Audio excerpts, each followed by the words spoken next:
I want to know what it takes to be happy, we have to understand what is our current blueprint of how our life's supposed to be. Now, what do I mean by blueprint? Well, we have a story in our head of how life's supposed to be. Some people's story is you work hard in school, you become really great, you're a nice person, you're a good person, and then you grow up and you take care of yourself and you find the ideal man and you fall in love and you have a white picket fence and you have 3 perfect children and you live happily ever after. Somebody else's story, the old story was you work really hard in school, you excel in college, you go to work for a big corporation, and you move up through the ranks until you're the president or chairman of the company and you become successful and respected throughout life. These are some old stories. Obviously, the stories that we hear today of what people's lives are supposed to be like are completely diverse. We no longer have these little archetypes, but one archetype still seems to remain.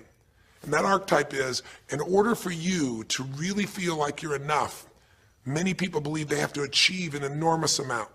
They may do it in different ways today. They may do it by building a company and taking it public when they're 27 or 25 years old, or they find and create a new technology, or they become a very special doctor. But we live in a culture in the West that teaches people that you're not enough unless you do something really special and unique, and we define special and unique in interesting ways.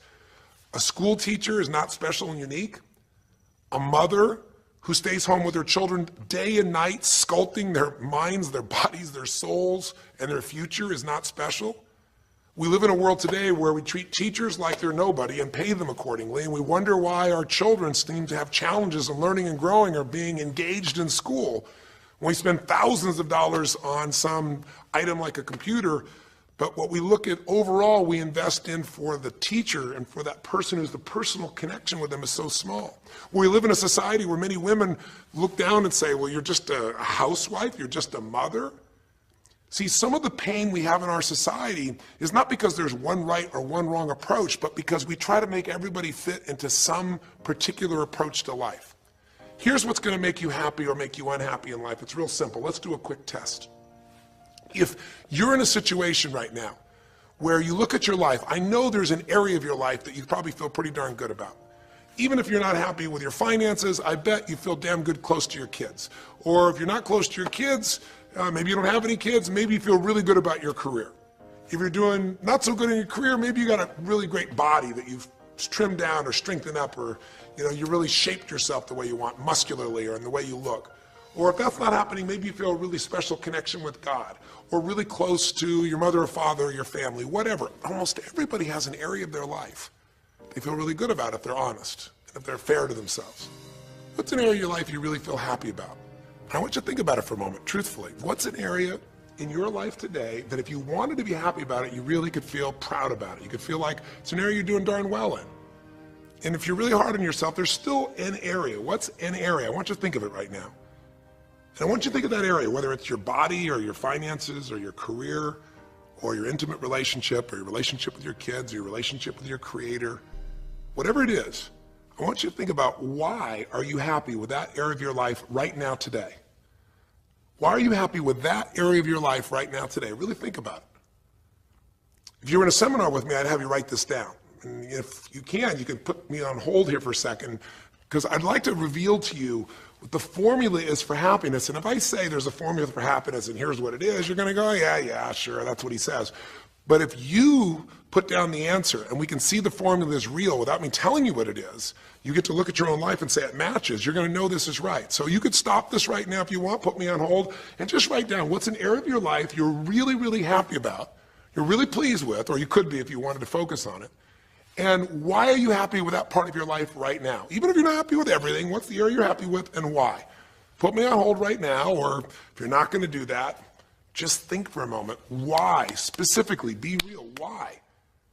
Now, when I ask this, if you turn me back on now, if I ask this of an audience, I'll have people write this down for a few minutes, and I'll call on people, and I'll say, share with the person next to you first.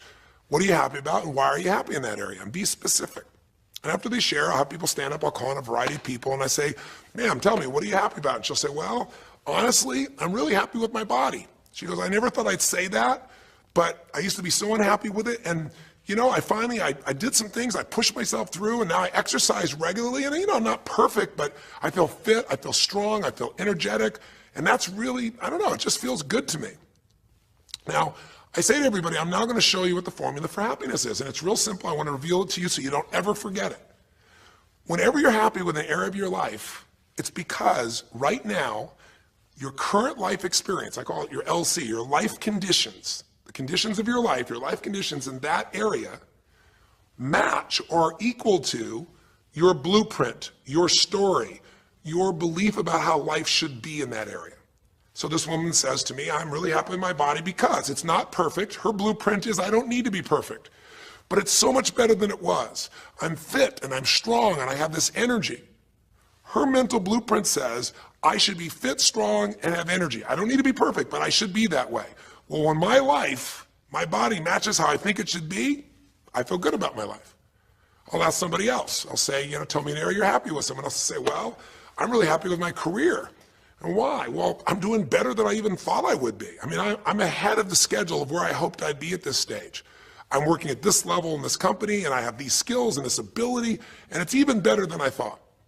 Well, once again, listen, this person's happy with this area of their life because their current life conditions in the area called their career are even better than they expected they would be, better than their blueprint, better than their belief of how it should be. If it's really better, you tend to be over the moon. One woman would say, I gotta tell you, I said, I'm the happiest I've ever been in my whole life.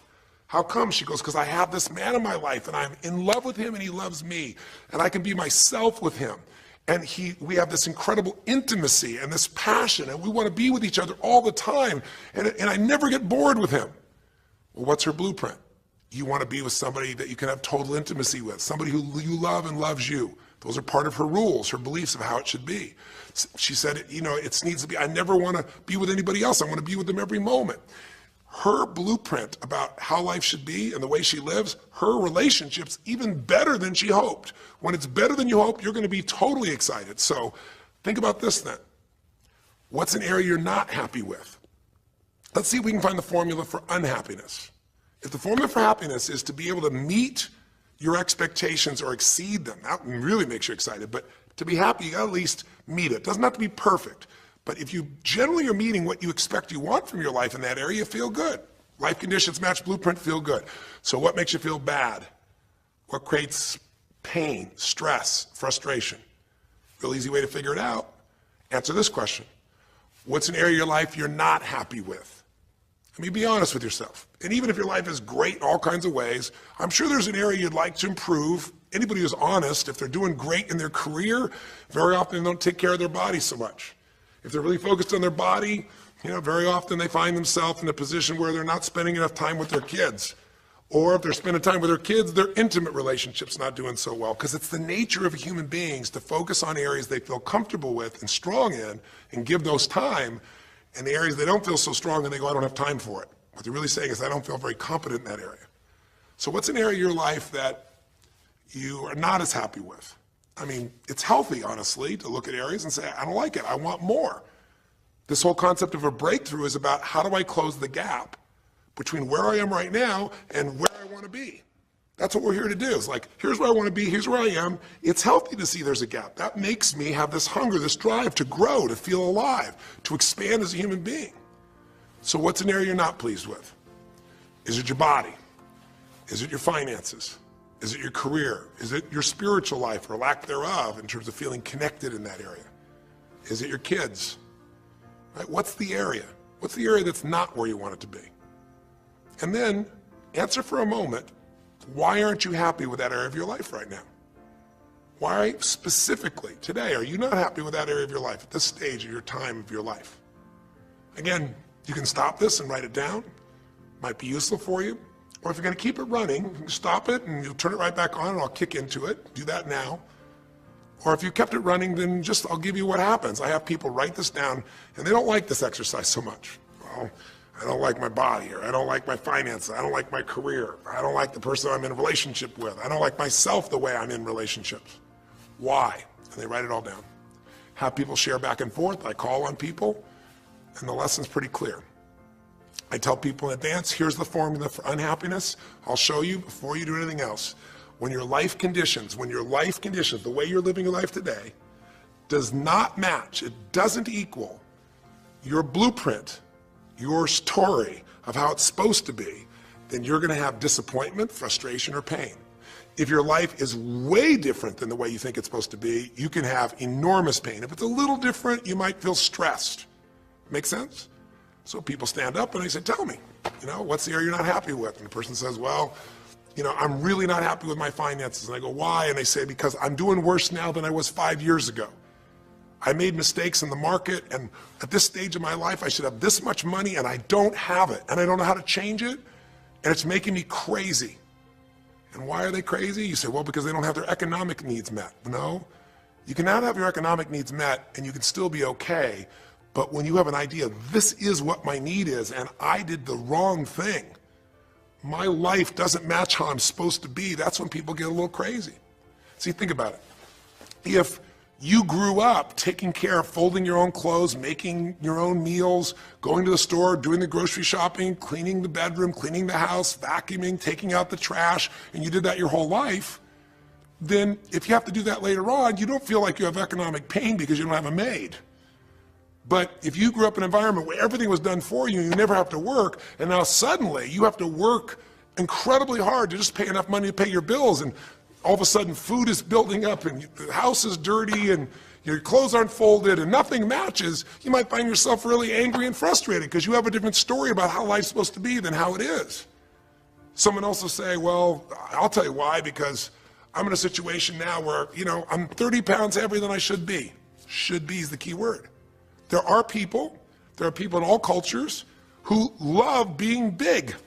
There are people that will walk around and someone else might think they're massively overweight, but they're going, I own this, honey, and they really, truly, they match their blueprint. Big is beautiful, because their idea is big is beautiful. I'm big, that's beautiful, matches my blueprint. Rock and roll, I'm happy as can be. Somebody else can look like a twig and be stressed out saying, I hate my body, because their blueprint says I should be the skinniest thing on earth, and I'm not skinny enough. Am I making sense? When your life conditions don't match your blueprint, you're gonna have pain. But here's when you suffer. When I ask people, who here has been through the dark night of the soul? Who's been here in a situation where you feel like life isn't worth living, or we feel like a pain that just will never go away? And a lot of people write down those experiences, like Joaquin. So you'll begin to understand what the issue is I'm talking about here. Joaquin, if you recall, was in a situation where this man felt like there was no reason to live. He couldn't work, he couldn't do anything, his life was worthless. Why did he think that? Because he had a blueprint. And his blueprint said, I need to be an NBA basketball player, at least a professional basketball player. I need to be able to make money and have this great lifestyle, because that's what makes me worthwhile as a human being. That's what makes my family respect me. My mother, my uncles, my aunts. I'm the successful one in the family, and I make the money. I support everybody. He's a good man. He didn't come just to be successful. He took care of his mother, his family. He tried to be an inspiration for people. Joaquin Hawkins is a man who was always going out on his free time and training kids and showing them the pathway to freedom, how they could play basketball and get free like he did and get out of the inner city. So this man is not a selfish man, but he knew this is the way to be worthwhile. This is the way to be able to give to people. This is the way to take care of your family. And all of a sudden, one night, what happened? That way was taken from him. He has a stroke. And in the middle of the night, his life conditions make it impossible to be who he has to be, or he feels like he's worthless. You get it? We have an identity. We have a story of how we're supposed to be. And if life somehow gets in the way of that story, we feel pain. But if we feel we have no control, that's when we go into suffering. See, it's one thing to say my life doesn't match my blueprint, I gotta lose weight. That might stress you out. Or my life doesn't match my blueprint, I'm not in a relationship, I gotta get in one. That might motivate you even. You might not like it, but you're gonna find a way to get in one. Or my career doesn't match how I should be, you could change it. But when you start believing that your life doesn't match your blueprint, and you have no control to change it, you're helpless, that's when people suffer. And so this week, for your breakthrough, it's a chance for you to start to take a look at your blueprint anywhere you're really having pain. Hey, look, if you're doing great in some area of your life, celebrate it, of course, and I'm sure there are many areas you are. But life is really a series of growth spurts. I mean, two things in life make you feel alive: growing and giving. And what's really wonderful about this man, Joaquin, is he was constantly growing, trying to get better, trying to be a better teammate, a better basketball player. Think about it. When he didn't make the teams and he didn't make the NBA, he didn't give up. He worked even harder. The guy was always striving to become something. And he became it, and he achieved it, and then life took it from him. Isn't that the common denominator with so many of the people in the stories of this 6-part series that you saw, these 6 specials? I mean, Frank and Kristen had a blueprint of what life was supposed to be about. We're supposed to get married and have children, and we're going to have our own business. And all of a sudden, life doesn't match the blueprint. And suddenly, there's depression. Because in their case, they said there's nothing we could do. But they were wrong. They were wrong because they discovered, and Frank discovered, I can make a difference in my wife. The chair, even though I didn't create this and didn't ask for it, this chair does not define me. I can become more than I was before. I can have the impact with my wife. I can have children. We had to change his blueprint because we couldn't change all the conditions of his life. Does that make sense? I couldn't get him to physically walk again. Maybe someday he will, but we can't count on that. What we got to count on is that he can be fulfilled by seeing he isn't helpless. And I did that through a series of experiences that violated what he thought he couldn't do. The same thing was true with almost every one of the people we worked with at some level. And in Joaquin's example, it was also true. Joaquin said, well, I can't ever have this quality of life again because I'm not a professional basketball player. And he was locked into that mindset, and all of us get locked at times. But to his credit, to a system of steps, we were able to break him out of that. We were able to get him to see that he isn't helpless. Because here's your choice. Watch this now. If you're suffering, if you're in pain, your life doesn't match how you think it should be, and you think you're helpless to change it, now you have only 3 choices. Choice 1, blame something. And that's what Joaquin did, if you recall. He blamed his coach. He blamed what happened to him. And of course, these things were outside his control. But he blamed his coach. And a big part of the healing, if you watch this session, was bringing his coach in and getting him to see, hey, you know what, all that anger, all that resentment inside of you, Joaquin, A, it's not based on the truth, and B, like Nelson Mandela said, you know, having resentment in your soul is like drinking poison and hoping that your enemy will die. It doesn't work that way. And when Joaquin was able to break out, his breakthrough was a change in perception, to realize this coach wasn't stopping me. I just felt like I lost everything, and so I don't know how to change it, so I'm looking for something to be mad about, someone to blame, so I don't have to blame myself, or I don't have to feel so helpless. Because when you're angry, you don't feel so helpless. You feel strong for the moment, even though it's a fake strength. When he was able to make that breakthrough, he could stop blaming. Because these are your 3 choices. When life doesn't match how you think it should be, blame something. An event, someone else, or yourself. As we talked about earlier in this series, blame games just destroy you. There's no progress when you blame. For the moment, you feel okay, but nothing changes. What are your real choices? You only have 2 choices in life. If life doesn't match your blueprint, you either have to change your life. That is, you got to say, you know what, my body isn't there, I'm going to go work out. My relationship isn't there, I'm going to change it. You know, I'm not making what I got to make, I'm going to retool, I'm going to get a new skill, I'm going to go back to school, I'm going to start a business, I'm going to do something. You have to do something to change your life. Or, in order for you to be happy, if you can't change your life, you're going to have to change your blueprint. Usually in life, it requires a little bit of each. Does that make sense? And if you change your life and change your blueprint, you can have an extraordinary life. And what you witnessed this man do was, once he let go of his anger and his denial, once he started to look at things, he began to find, by spending time with his family, that he was worthwhile being loved whether he played basketball or not. Of course, he'd love to play basketball, but professional basketball was no longer a part of it. And we got to get Joaquin to shift that. And Joaquin is a metaphor for all of us.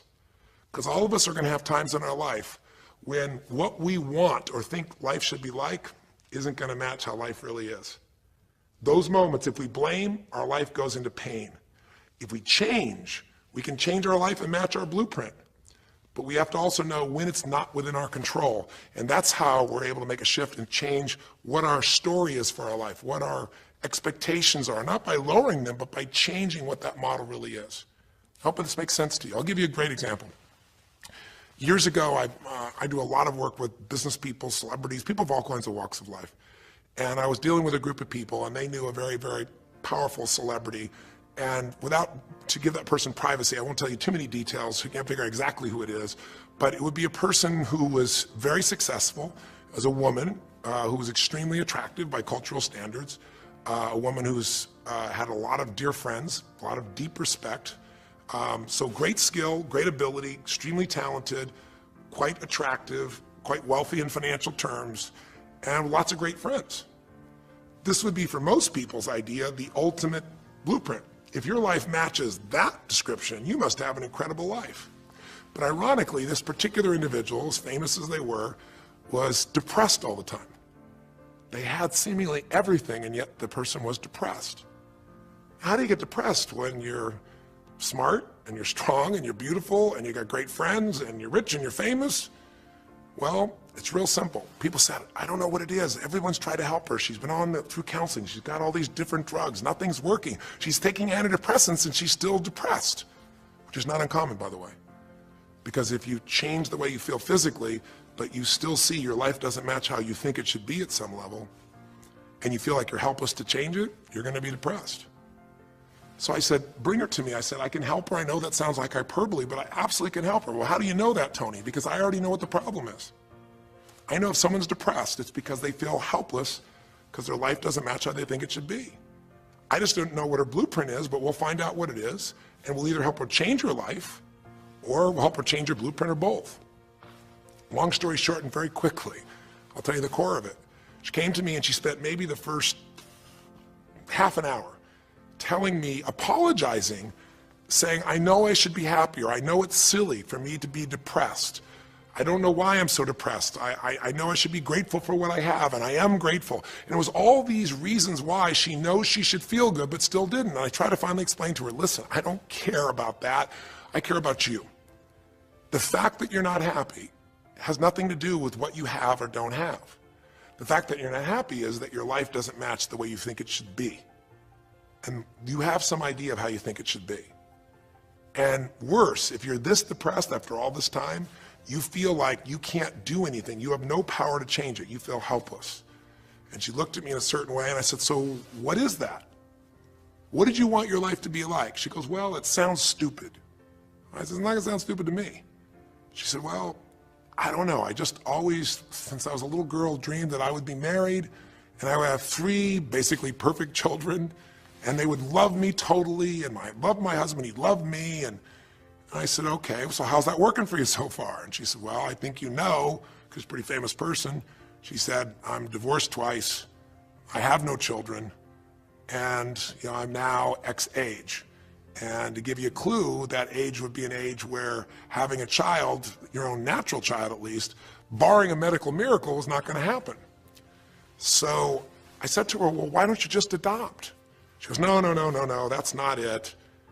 And so what I had to dig under is, remember we talked in one of the earlier sessions about there's the surface problem and then there's the deeper desire or need. So I said to her, I said, well, what if you couldn't have the husband but you could have the kids? And she smiled and she said, I'd take that. I said, well, why not adopt a kid? She goes, no, it has to be my own blood children. So I kept digging to find out what was behind her blueprint. Because your blueprint is just a projection of what you think you need to be happy. But as human beings, we're notoriously ineffective at knowing it's going to make us happy. So much that we think we're going to make us happy, we get there and we go, is this all there is? So many things that we think are going to make us miserable and we can never deal with, we go through it and we can handle it. We're not good at projecting these things. All kinds of studies will show this. So I said to her, well, what are you hoping to get from these 3 children? Why do they have to be your blood children? And she finally said, well, if they're my blood children, I know they'll always love me. They'll never leave me. What was she looking for? Unconditional love. She had this big blueprint that said, White House, picket fence, 3 children, perfect husband, all these different things. But what was behind that was a need to feel like she could have love that would be certain and wouldn't go away. So I can help her meet that need. So I said to her, I said, well, maybe one reason you don't have a husband is because every time you look at one, you're trying to figure out if he's going to get you those 3 kids in time and how that's going to happen. And maybe he feels a little stressed when you're looking at him this way because he can feel what's going on behind your bed, even if he doesn't know what the words are. And she started to laugh. She goes, I guess I've probably been that way a good portion of my life. And she goes, people wonder, why I'm so uptight. I said, you're uptight because you felt like you're running out of time trying to meet some picture. But I said, all you really want is love. I said, don't you have a lot of love in your life? Tell me about your friends. And gradually, I got her to start seeing this love that she was trying to get was already here. It didn't match the picture. Maybe we could paint a new picture of what life could really be like and make sure that picture met her deepest needs. That's basically what we did with Joaquin. Joaquin wanted to be a professional basketball player because he loved basketball, yes, but also because he wanted to be that man who was a leader. He wanted to be a man who was the good man. He wanted to be the one who brought energy to people. He wanted to be the man people would look up to. He wanted to be the man who could take care of his family in style, all of his family, not just his daughters and his wife, but other people as well. Underneath it all, he wanted to know that he mattered. And through the process that you saw in this show, he began to find out that he didn't need to be angry at the world, that yes, his blueprint was taken from him, but his soul and his ability to be a special human being that could touch other people was not taken from him. That maybe his real gift was his ability to inspire young kids, his ability to get himself to do whatever it took. How did he become a professional basketball player? Unbelievable discipline, unbelievable drive. He started bringing that to picking up trash, and the game started to change. He started to have fun there. He could come home and take care of his kids and pay his bills.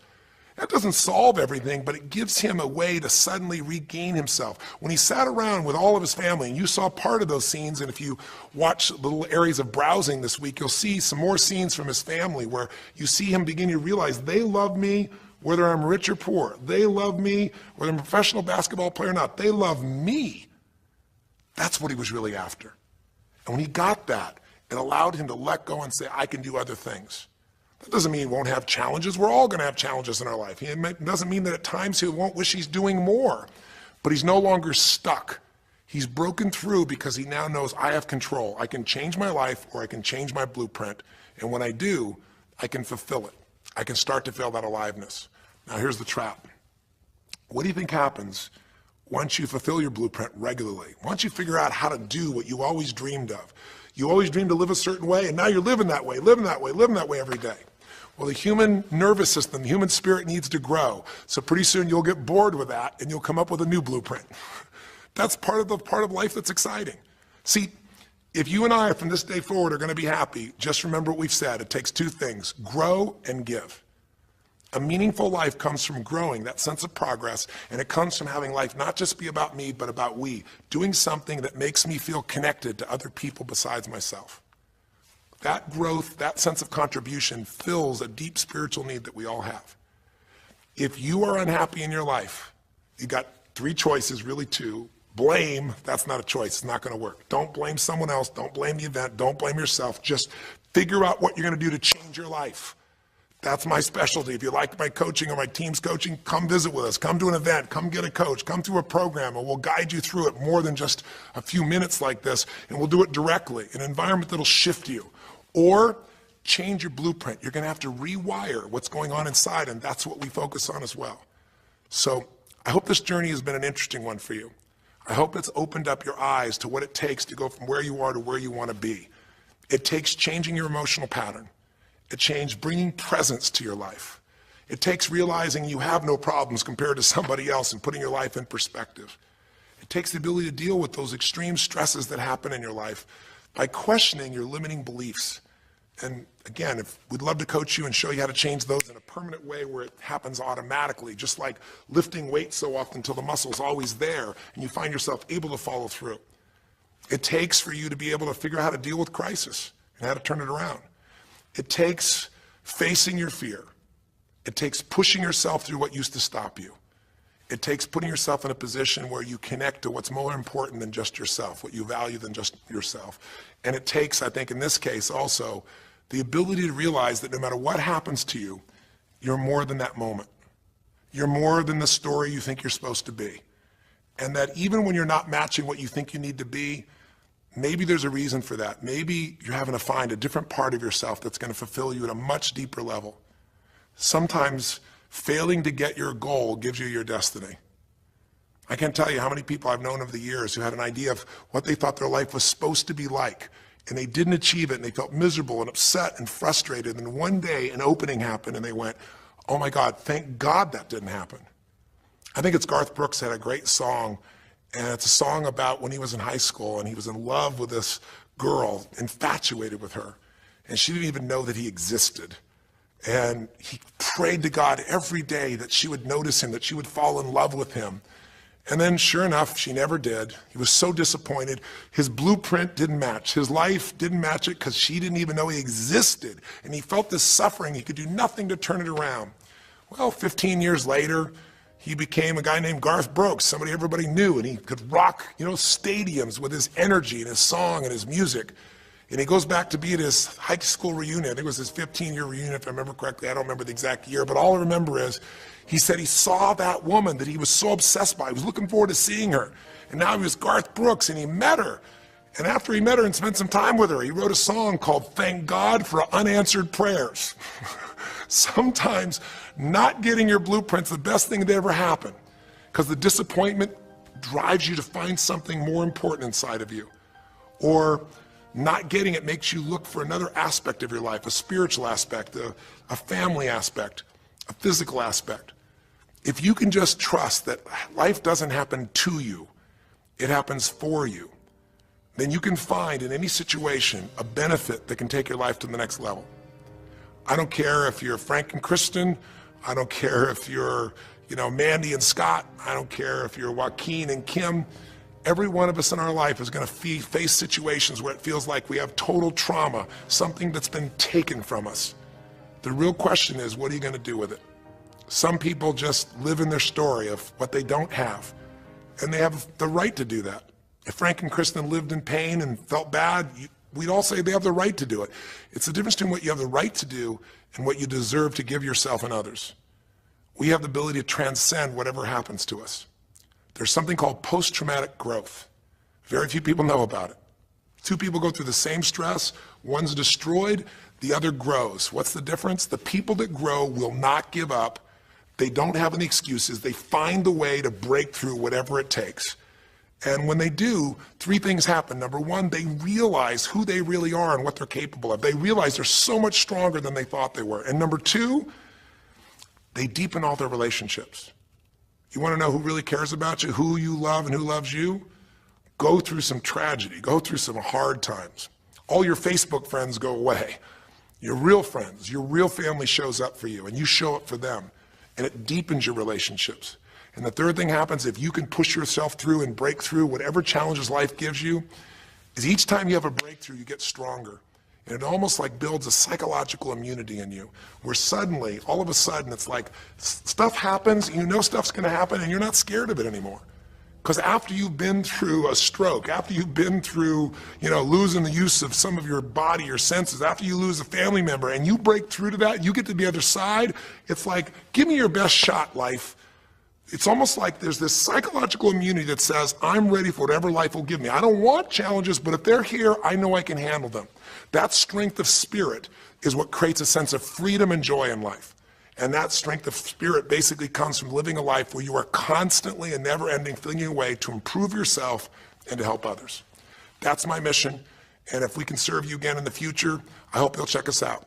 There's 3 ways you can continue to participate with us. You can come to an event. Come have an experience with us live at a weekend at our Unleash the Power Within or our Date with Destinies. I think you'll find it's very different than just sitting here talking to you quietly, sitting in front of your computer screen. It's a rock and roll environment. It's like going to the ballpark and having one person sitting there talking to you versus being in the ballpark or the rock and roll concert, with 50,000. There's an energy and a power that comes from it. Second is there's immersion.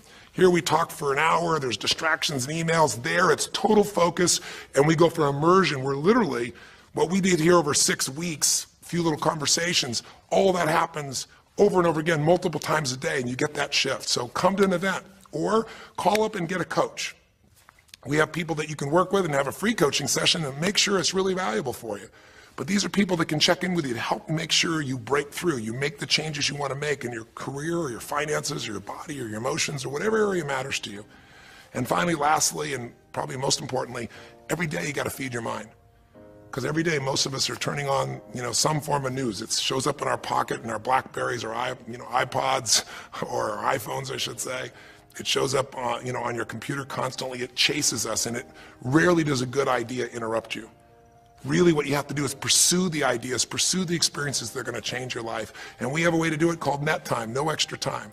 A way where you can keep feeding your mind the stuff that really matters with some products or services. So if you're interested in any of those things, be sure to click on your interest of an event or interest in having a free coaching session, or maybe try one of our audio programs, because the other challenge here is with video, you got to sit here potentially and watch me, but with audio, you can do it while you're working out, you can do it while you're cleaning the house, you can do it while you're driving in the car, while you're getting to work. We'd love to continue serving you in any way we can. I know I've gone long in this session, but I really want you to think about, how can I get my life the way I want it to be? The way I do it is I figure out what my blueprint is and I update it for what life is. I change my life, match my blueprint, and suddenly my life feels full and alive. Thank you for the time that we spent together here. I've really enjoyed our time, and I hope that this breakthrough series reminds you to never settle for less than you can be. Never settle for less than you can give or you can share. Live strong, live with passion, and God bless.